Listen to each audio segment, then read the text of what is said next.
every what's it called? Every movie and show you've done. Oh, thank you. My question is, what brought you to act into movies and shows? It was a total accident. I was living in Seattle and I was doing, I made a living, I paid my bills by construction work and painting. And I used to sell paintings at bars that my friends that were musicians were playing at. And those musicians turned out to be bands like Nirvana and Pearl Jam and Alice in Chains. But at that time, we all were sucking in life. I mean, we couldn't pay bills, and because I had zero musical talent, I remember once my friend put me in his band because I looked cool, and I played the synthesizer, which at that time was a thing. But all I could do was wind, so I would do the intro of the songs just and look cool. I did 3 shows with them, by the way, and I sucked. And so I had a friend at that time in Seattle that was an actor moving down to LA, and so I drove the U-Haul to Los Angeles, figuring I'd be gone, 2 weeks. We'd just party our asses off. We'd never seen Sunset Boulevard or anything, and I met a casting director who said, you should give this a shot, and I had nothing else going for me, and I'm like, all right. And I got a guy named Roger Corman. He did 900 movies a year for a budget of $50. I got a lead in a movie that he was doing, and I played a killer pimp. Yeah, it was awesome. And I didn't know what a mark was, or I didn't know anything. I'd never done anything, and that was kind of my first experience. And I got that movie right away, so I thought, oh, this isn't hard. I mean, I just got the lead in the movie. I remember driving down Hollywood Boulevard with a camera mounted to a convertible Cadillac thinking, this shit I'm gold, man. Let's pick out the house in the Hollywood Hills. Got to 25 years later and I'm fucking wearing the Xindi reptilian mask in Star Trek. Thinking, oh boy, I shouldn't put my eggs in this basket, boy. And that was kind of how it started. And then I went to, there was an acting coach named Howard Fine, and I couldn't afford his classes, so I used to sweep up.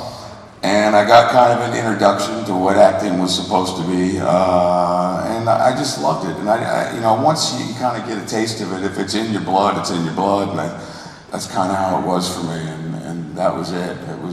I fell in love with it. And thank God it worked out, because I don't know what I'd be doing right now if it weren't for the fact that Supernatural and Grey's Anatomy popped up finally. Thank you so much. You bet.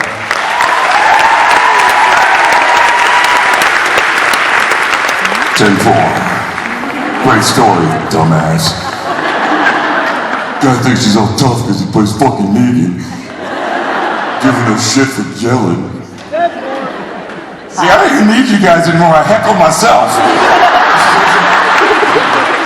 Hi, so Walking Dead fan as well, and we know working with Jared and Jensen is like working with giant puppies.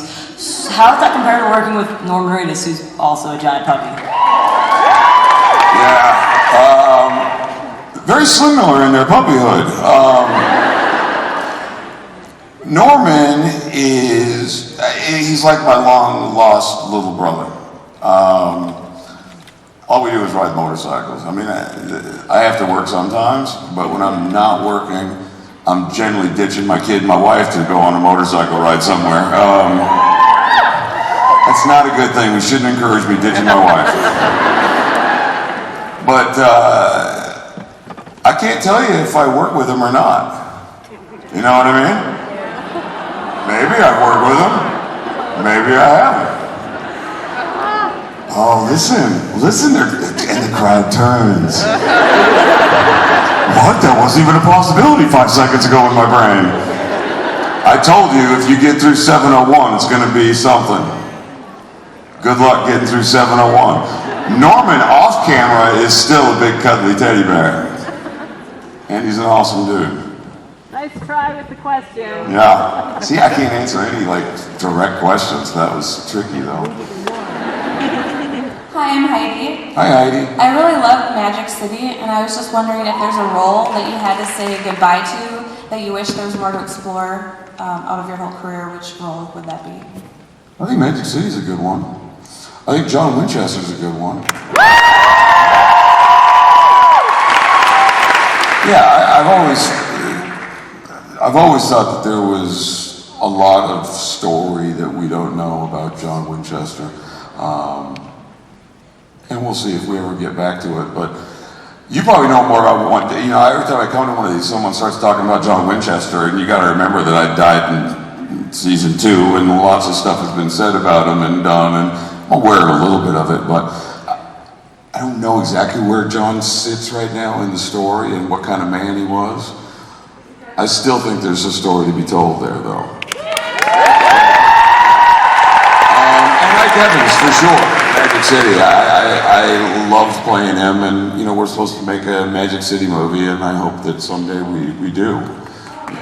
Yeah, that'd be a cool way. Because I always felt like that rug got ripped out from us way too early.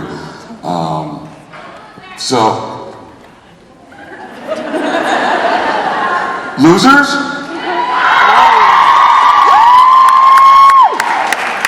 Yeah, we've talked about Losers before. Yeah, that one hurt too.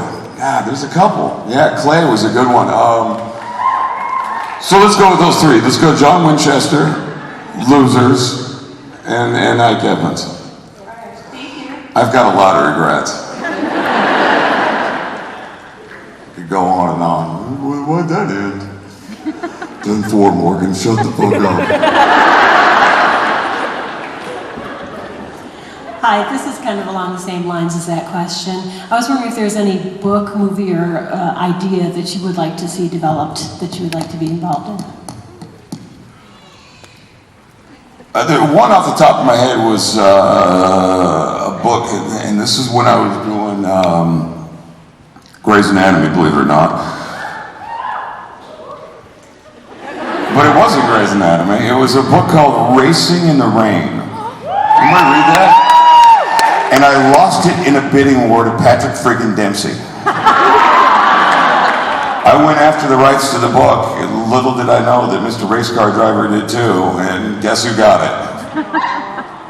Not the guest star, dude. And I've always thought about that book, and I know he's been trying to develop it, and it's been in development hell for 10 years, but that book I liked a lot. You'd be amazed. Every once in a while I read a book, or Hillary will read something. Hillary reads tons all the time, and so she's always like, try to get this one, and I'll call my lawyers, and I'll be like, what do you got on this book? And you know, they're all bought up now before they even go to print. It's impossible to find anything these days, because they all get bought up, and they all sit on a shelf for 10 years, and then the rights will eventually come free because they don't make any of them. It's just pure greed by the studio system. No one's recording this, right? Because right now I'm like digging a hole for like the studios and the Good Wife people. Just like 10-4. Is that good enough? I don't know. Yeah, would you consider writing something for yourself? Is there any idea you have that you want to develop on your own? I've had ideas a couple times in my life, and then they go away. I've been so busy working. Hillary's the kind of the smart one in my family, and I know she's writing a script right now, and I can't wait to read it. You know, I love her too. So we'll see. We'll see. Yes, if I stopped working for more than like a week, I would love to like write a book or a script. Thanks. Me too.